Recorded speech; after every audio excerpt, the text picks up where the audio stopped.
Bonjour à toutes et à tous et bienvenue sur ce webinaire préparation mentale organisé par le SCUC, Sport et Culture Campus Universitaire de Charente. Vous aviez l'habitude l'année dernière d'assister à des conférences réelles, physiques, dans l'amphithéâtre du centre universitaire de la Charente à la Couronne. Avec la crise sanitaire, il a fallu se réinventer. Toujours sur le thème envie d'agir, nous avons décidé de poursuivre nos actions informatives en version numérique. D'autres webinaires et podcasts viendront tout au long de votre année scolaire pour continuer à vous informer. Mais aujourd'hui, place à la préparation mentale avec trois invités exceptionnels que vous allez découvrir au fil de cette conférence. Et c'est Raphaël Oma, préparateur mental, qui lance ce premier webinaire SCUC. Bonjour Raphaël. Bonjour Dorian, bonjour à tous.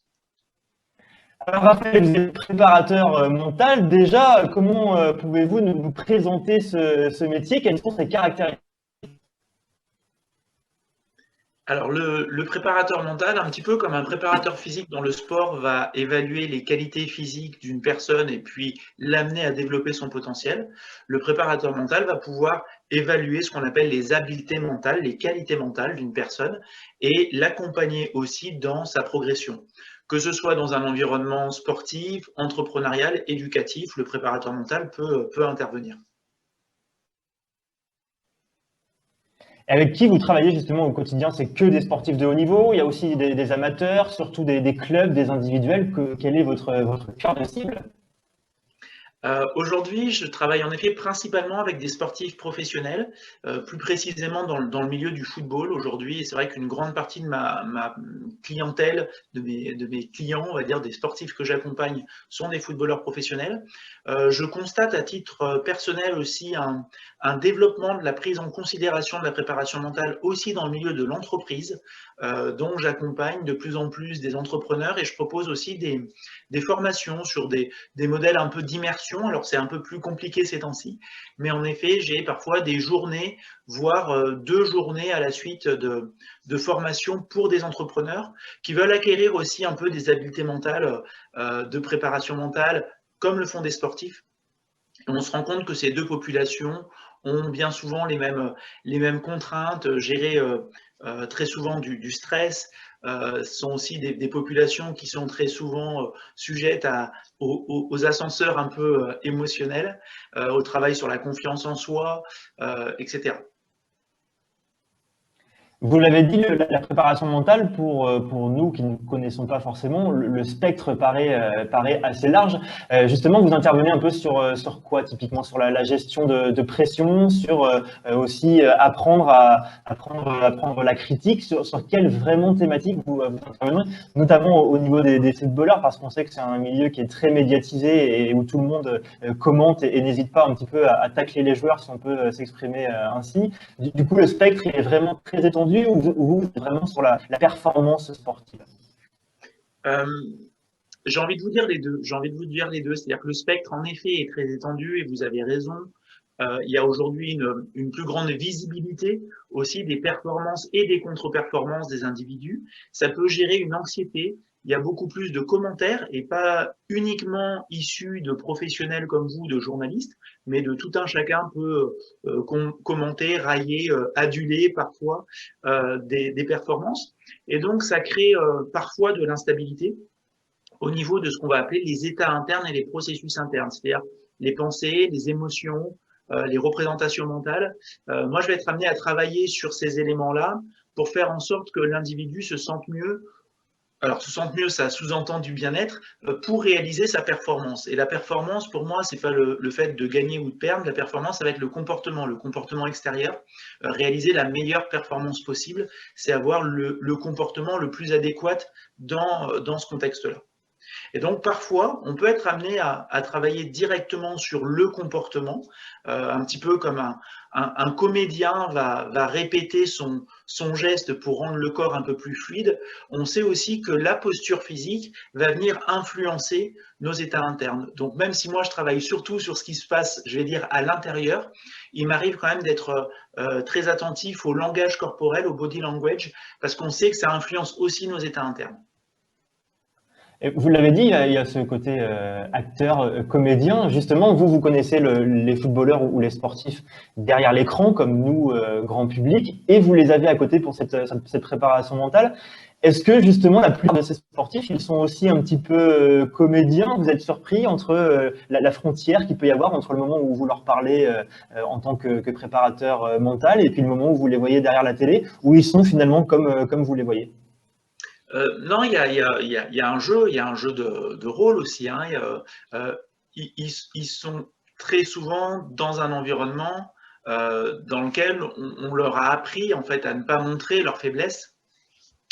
Et donc forcément, quand ils sont avec le préparateur mental, ils peuvent être amenés, et c'est plutôt bon signe, à se confier, à expliquer quelles sont leurs difficultés du moment, leurs doutes, ce qu'on ne verra pas forcément sur le terrain. Au niveau de vos leviers d'amélioration de cette performance mentale, il y a vraiment une personnalisation. Il est important de connaître un petit peu, alors pas la vie privée, mais quelques éléments du sportif pour pouvoir adapter. Ou est-ce que finalement votre méthodologie, elle s'adapte plus ou moins à l'ensemble des sportifs? Encore une fois, les deux, c'est-à-dire que la méthodologie Ouais. s'adapte à tous, et c'est parce qu'elle s'adapte à tous qu'elle est in fine individuelle. C'est-à-dire que j'ai bien évidemment besoin de comprendre quelles sont les représentations, je parlais tout à l'heure de représentation mentale, quelle est la vision du monde qu'a tel ou tel individu se trouvant dans telle ou telle situation. Et ça, forcément, cette représentation, cette vision, elle est complètement subjective et personnelle. Et c'est une fois que je comprends cela, qu'on a échangé, donc il y a forcément beaucoup d'écoute, qu'on peut après proposer aussi parfois de faire un pas de côté, d'utiliser un outil par exemple comme la restructuration cognitive, c'est-à-dire prendre conscience aussi que mon interprétation de tel ou tel événement est complètement subjective, et que mon voisin, que mon meilleur ami aurait une autre interprétation de la même situation. Donc, c'est quelque chose qui peut s'adapter à tout le monde, mais il y a forcément un travail individuel après. On voit que les métiers, ils évoluent dans le sport depuis des décennies. Il n'y avait pas forcément de préparateurs athlétiques, même dans les clubs professionnels, il y a encore 20 ou 30 ans, c'est arrivé. La nutrition prend aussi une place très importante. Finalement, il y a eu aussi l'analyse vidéo et tout un tas de choses. Cette préparation mentale, elle est arrivée depuis quelques années désormais, et je pense qu'on échange un peu avec le même public. J'ai le plaisir d'échanger notamment avec des préparateurs physiques au rugby. Ils nous disent finalement, on se rend compte qu'énormément d'atouts mentaux permettent aussi de sortir et d'aller encore plus loin dans la performance athlétique. Donc finalement que le physique est très en lien avec le mental. Du coup, vous partagez forcément ce constat-là. Oui, bien sûr, bien sûr, bien sûr. Pour la petite anecdote, je suis aussi diplômé de préparation physique. Et je vous disais tout à l'heure qu'on avait des interprétations qui étaient subjectives. Il en va de même de l'effort physique. Il a été, par exemple, montré que des personnes qui apprennent à orienter leur discours interne pendant l'effort, c'est-à-dire à moduler les instructions qu'elles se donnent à elles-mêmes pendant l'effort, vont impacter directement en fait la performance qu'elles vont réaliser. Donc vous avez raison, il y a un lien très fort entre le mental et le physique. Et puis, on pourrait même dire que, quel que soit le niveau physique que nous avons, si nous avons du mal à optimiser notre confiance, si nous n'avons pas confiance en nous ou beaucoup trop confiance, si nous avons du mal à mobiliser notre motivation et nos émotions, bah, la performance ne sera pas au rendez-vous. Il y a Kylian Mbappé qui s'est exprimé il y a quelques semaines sur la crise sanitaire, sur le confinement, en disant voilà, le grand public se rend pas forcément compte. Oui, on est des privilégiés, mais il y a quand même une usure mentale. On ne sait plus si c'est une fin de saison, si c'est un début de saison. Vous l'avez ressenti aussi, ce coronavirus, ces confinements, etc. Ça a laissé des traces sur les sportifs que vous suivez? Oui, oui, oui, oui, oui, oui, en effet, je pense que Notamment sur le premier confinement où les sportifs de haut niveau n'avaient pas de visibilité comme nous, hein, comme tout un chacun, de visibilité sur des dates de reprise, en tout cas en France. Forcément, c'est compliqué. Pour certains, ça peut être quelque chose d'anxiogène. Pour d'autres, ça peut être aussi une bouffée d'oxygène de passer plus de temps en famille et après une difficulté de retourner sur les terrains. Donc là aussi, je pense que la lecture a été très différente selon les uns et les autres. Mais c'est vrai que dans tous les cas, ça a laissé des traces. Comment est le plus fiable possible votre travail, si on peut dire ça? Est-ce que l'idéal, c'est vraiment un suivi à long terme? Est-ce que vous travaillez sur des moments précis de la saison ou de l'état athlétique et physique du joueur? Ou est-ce que vous les suivez finalement, pas quotidiennement, mais très régulièrement sur l'ensemble des saisons? Moi, généralement, hein, c'est pas toujours le cas, mais généralement, quand je vais travailler avec un sportif, pour la partie sportive, je vais être en collaboration sur une saison, donc sur la saison complète, on va dire à peu près 10 mois. Et dans ces 10 mois, on fait chaque mois entre 2 et 4 séances, donc au maximum une séance par semaine. Et votre rôle, c'est d'essayer un peu d'éviter les montagnes russes, c'est ça, que le sportif soit au taquet mentalement, 15 jours après, soit un peu le moral dans les chaussettes. C'est vraiment d'aller chercher la performance, mais c'est aussi essayer de limiter les moments où le sportif est un peu plus en difficulté. Oui, c'est ça, ça va être aussi d'amener un petit peu de recul, parfois d'amener un peu de recul. Ils sont parfois dans des environnements où on ne cesse de leur répéter leur statut de sportif professionnel et il n'est pas toujours opportun pour la performance de n'avoir qu'un seul projet fort, de s'identifier uniquement comme un sportif professionnel et de mettre, comme on dit couramment, tous ses œufs dans le même panier. Donc parfois, le travail avec le préparateur mental permet de prendre du recul, mais de prendre du recul y compris quand ça va bien, y compris quand on est tout en haut, de relativiser un peu, ça permet d'avoir un meilleur contrôle émotionnel, un peu plus de lucidité, d'avoir un double ou un triple projet. Donc mon travail, ça revient aussi parfois donc à cette prise de recul, je l'ai dit, à questionner aussi les réussites comme les échecs. Voilà, alors gagner ou perdre, hein, bien entendu, il y a de l'importance, il y a un enjeu sportif, un enjeu financier, un enjeu parfois médiatique, on l'évoquait tout à l'heure. Mais moi, ce qui va m'intéresser aussi, c'est, encore une fois, c'est la performance, c'est le comportement, et parfois arriver à se détacher du résultat. C'est pas toujours le cas des entraîneurs, bien entendu, et je suis pas entraîneur, donc je comprends aussi cette recherche à tout prix du résultat, et ils sont dans leur rôle, je pense aussi, quand ils recherchent du résultat. Mais en tant que préparateur mental, moi, je vais être beaucoup plus sensible à la performance, à ce qui dépend directement de nous. Et on sait bien que le résultat, même si c'est parfois dur à entendre, ne dépend pas de nous. Ça va dépendre du niveau aussi des adversaires, ça va dépendre du comportement d'autres personnes, des arbitres, etc. Et donc, on va plutôt se focaliser sur notre performance et se détacher un peu du résultat. Les baisses de régime, justement, elles touchent les sportifs, mais finalement tout le monde, hein. On est tous passés par des moments un petit peu plus compliqués que d'autres, le stress, l'anxiété, la crainte, la peur. Est-ce que finalement vous avez deux, trois astuces à nous donner, à nous communs du mortel, quand on se réveille le matin et on a un peu le moral au fond du seau? Est-ce qu'il y a des petites astuces pour travailler sur soi-même? Oui, en fait, l'une des astuces, d'une certaine façon, je viens de la donner, c'est-à-dire que je vous ai dit en introduction que je travaillais aussi avec des entrepreneurs, avec le milieu de l'entreprise. J'ai pu faire des interventions, par exemple, auprès de commerciaux. Ce que je constate très souvent, que ce soit dans le milieu sportif ou entrepreneurial, quand on parle des objectifs, les objectifs que nous avons, 9 fois sur 10, les personnes sont orientées uniquement vers des objectifs de résultats. Gagner le match, être titulaire, être dans les 3 premiers, vendre plus, enfin, vous voyez l'idée. Et ces objectifs de résultats peuvent être stimulants, mais en même temps peuvent être anxiogènes, peuvent créer du stress tout simplement parce que je ne les maîtrise pas complètement. Et donc un bon moyen, je pense, de réduire le niveau de stress, ça va être de se fixer des objectifs de performance, c'est-à-dire dans le résultat que je vise, quels sont les facteurs qui ne dépendent que de moi Et est-ce que ce soir, je serai capable d'évaluer ma performance par rapport à ce que j'ai mis en place tout au long de la journée, encore une fois, sans me soucier directement du résultat. Si je suis performant, a priori, je me donne beaucoup plus de chances d'atteindre le résultat, plutôt que si je ne me focalise que sur le résultat, ça peut générer du stress.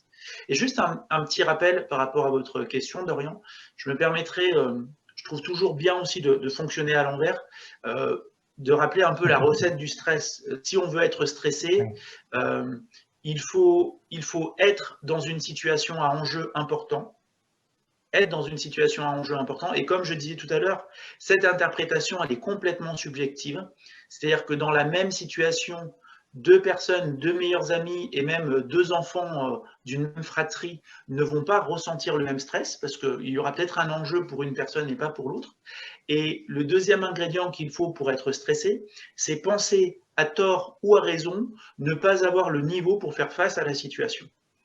Donc, ce qui veut dire que pour être moins stressé, soit j'augmente mes ressources, donc je me prépare mieux à la situation, soit je modifie le regard que j'ai sur mes ressources, ça ne veut pas dire que je les ai améliorées, mais en tout cas, je me rends compte aussi de mes avantages, soit j'arrive un petit peu, comme je vous disais tout à l'heure, à baisser le niveau d'enjeu, d'où l'importance d'avoir un double ou un triple projet, de ne pas être uniquement un étudiant qui passe des partiels ou uniquement un sportif qui joue un prochain match.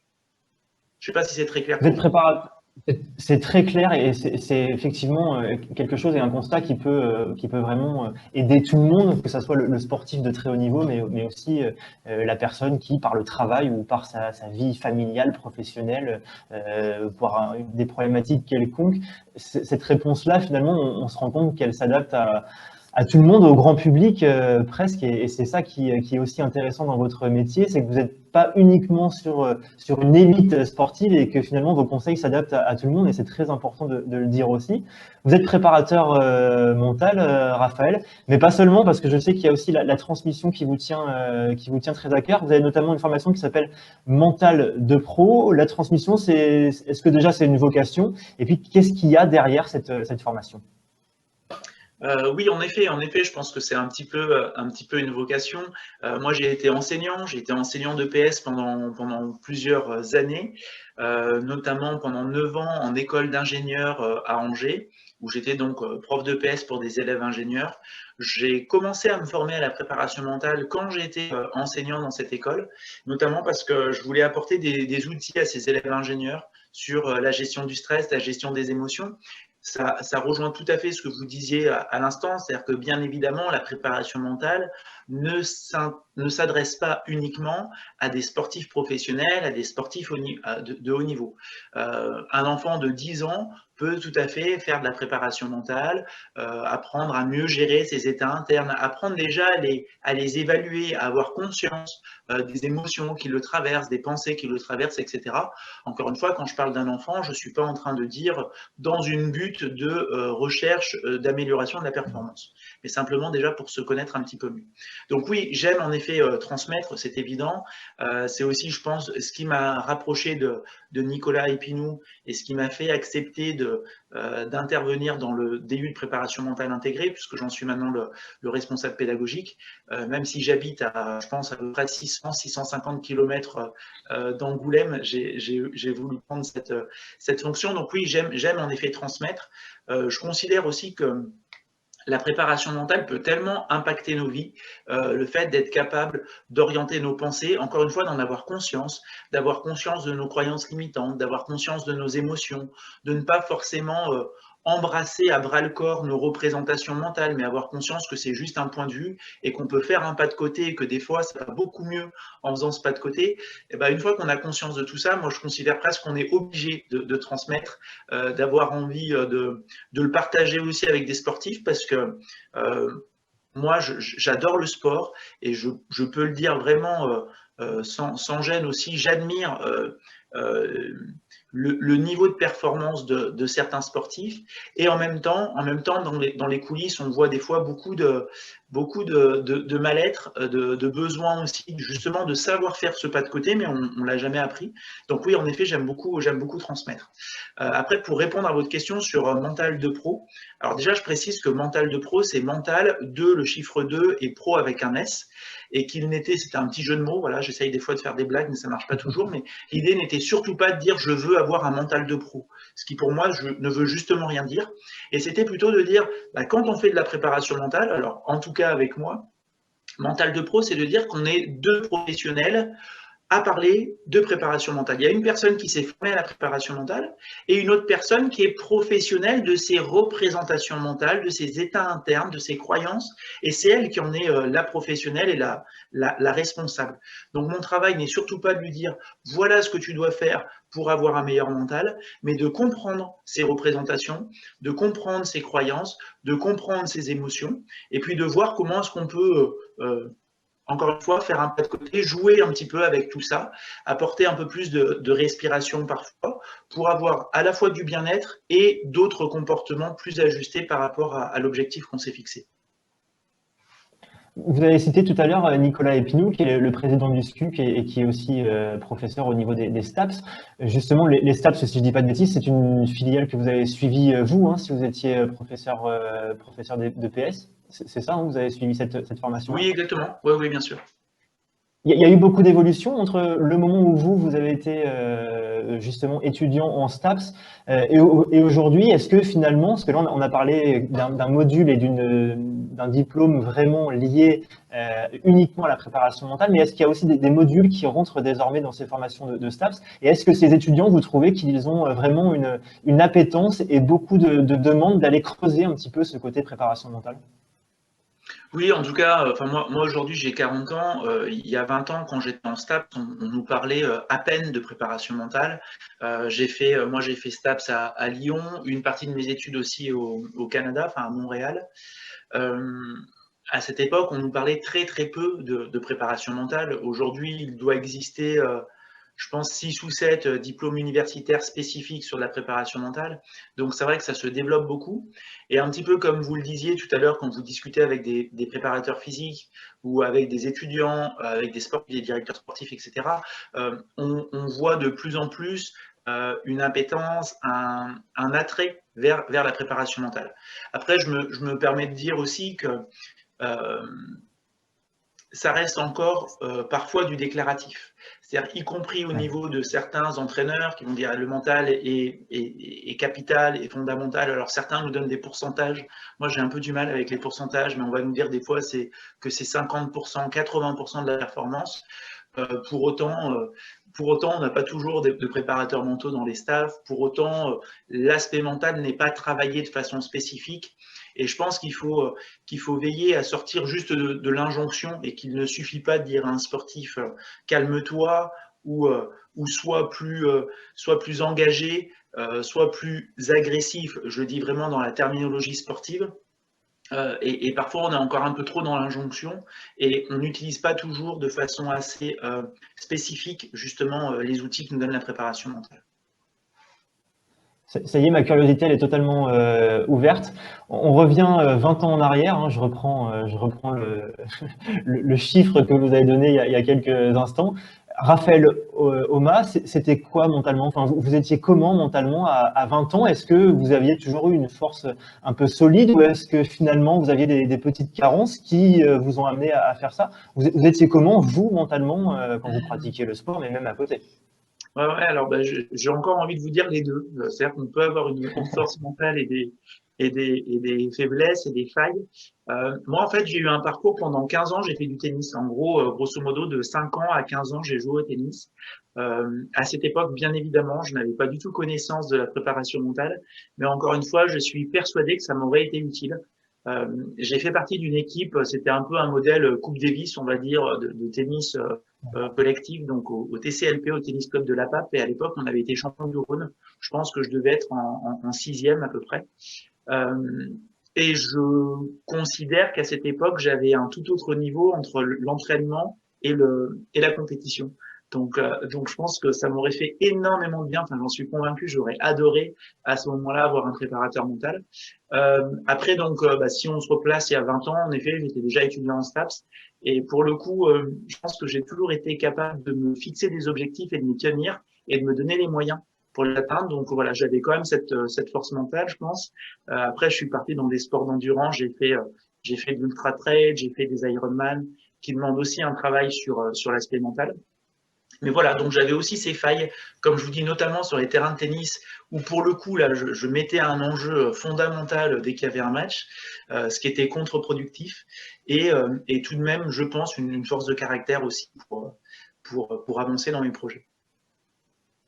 L'ultra trail, c'est quand même l'occasion de mettre le mental au-dessus du physique, là, parce que je pense qu'au final, le physique, il en peut plus. Il y a les ampoules, il y a les douleurs articulaires, musculaires. C'est aussi pour vous un moyen de montrer que le mental, alors il n'est pas plus fort, hein, si on se casse une jambe, c'est continuer de terminer, mais en tous les cas, il est capable d'absorber beaucoup de carences physiques quand il est vraiment à son sommet. Oui, oui, bah, j'en suis un peu l'exemple au niveau des carences physiques, mais ce que je veux dire, c'est vrai que j'ai un peu, comment dire, j'ai eu, alors plaisir, je sais pas, en tout cas, j'ai voulu tenter en effet mon deuxième Ironman en étant très clairement euh, en sous-entraînement, en manque d'entraînement, j'étais très clairement pas assez entraîné.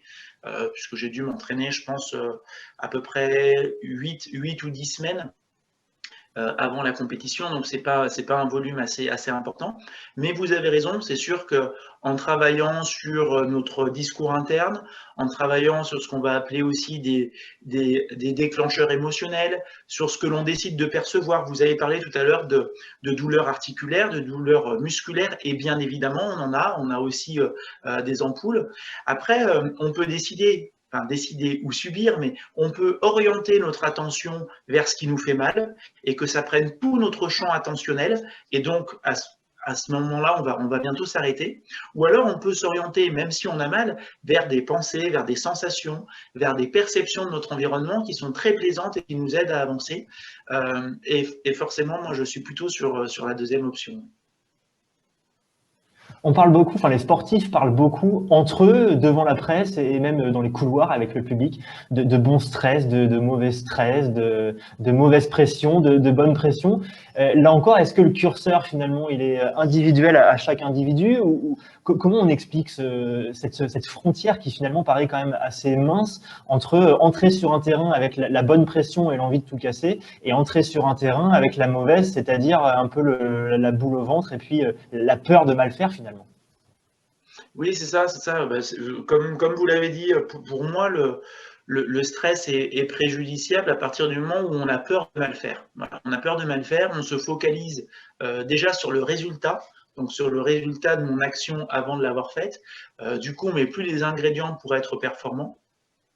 Et moi, ce que je vais plutôt rechercher à mettre en place avec le sportif, c'est arriver à l'aider à s'activer, à se dynamiser. Là où en relaxation, on va fermer le robinet d'énergie pour que la personne se régénère et accumule un peu plus d'énergie. C'est vrai qu'au moment de la compète, on fait l'inverse, on ouvre le robinet à fond et on essaye plutôt de s'activer, de se dynamiser. S'activer, pour moi, ce n'est pas être stressé. Par contre, en effet, à partir d'un certain moment, si on est trop pris par l'enjeu, c'est dans ce contexte-là qu'on va commencer à déjouer.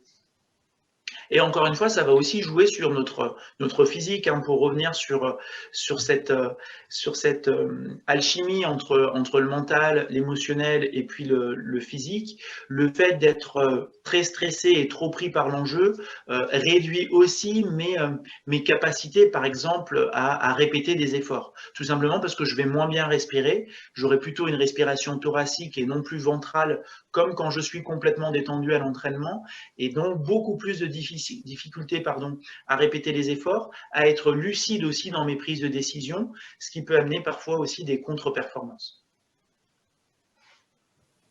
Vous l'avez dit, votre parcours, Raphaël, il a plusieurs briques, étudiant en STAPS, professeur de PS, préparateur physique vraiment côté sportif, préparation mentale. On a l'impression que vous avez quand même suivi un parcours assez linéaire. Justement, quel est le conseil que vous pouvez donner aux jeunes, aux moins jeunes, aux sportifs, moins sportifs, qui aimeraient monter en compétence sur la préparation mentale? Est-ce qu'il y a un cursus type ou est-ce que finalement vous en êtes l'exemple et ça peut s'embriguer un petit peu plus tard dans une deuxième partie de carrière? Ça peut tout à fait se faire dans une deuxième partie de carrière. Bien entendu, je pense que la préparation mentale étant de plus en plus connue, de plus en plus reconnue, il y a de plus en plus de formations privées et publiques. Du coup, forcément, on a des personnes qui viennent dans ces formations-là dès leur formation initiale. Ça peut être aussi un métier qui se prête très bien à l'expérience. J'ai eu il y a quelque temps un monsieur qui s'est beaucoup investi dans le basket, dans la formation de jeunes basketteurs français et qui, à 53 ans, voulait s'orienter vers la prépa mentale et qui me disait bah, j'ai un peu peur que mon âge soit un handicap. Est-ce qu'on ne va pas dire que je suis un peu vieux pour faire de la préparation mentale? Et je lui disais que justement, je pense que c'est aussi un métier qui se prête bien à l'expérience et c'est peut-être des fois un peu plus dur pour des jeunes de 22, 23 ans de travailler directement avec des sportifs qui ont 3, 4, 5, parfois 10 ans de plus qu'eux. Donc ça peut tout à fait se faire dans un deuxième.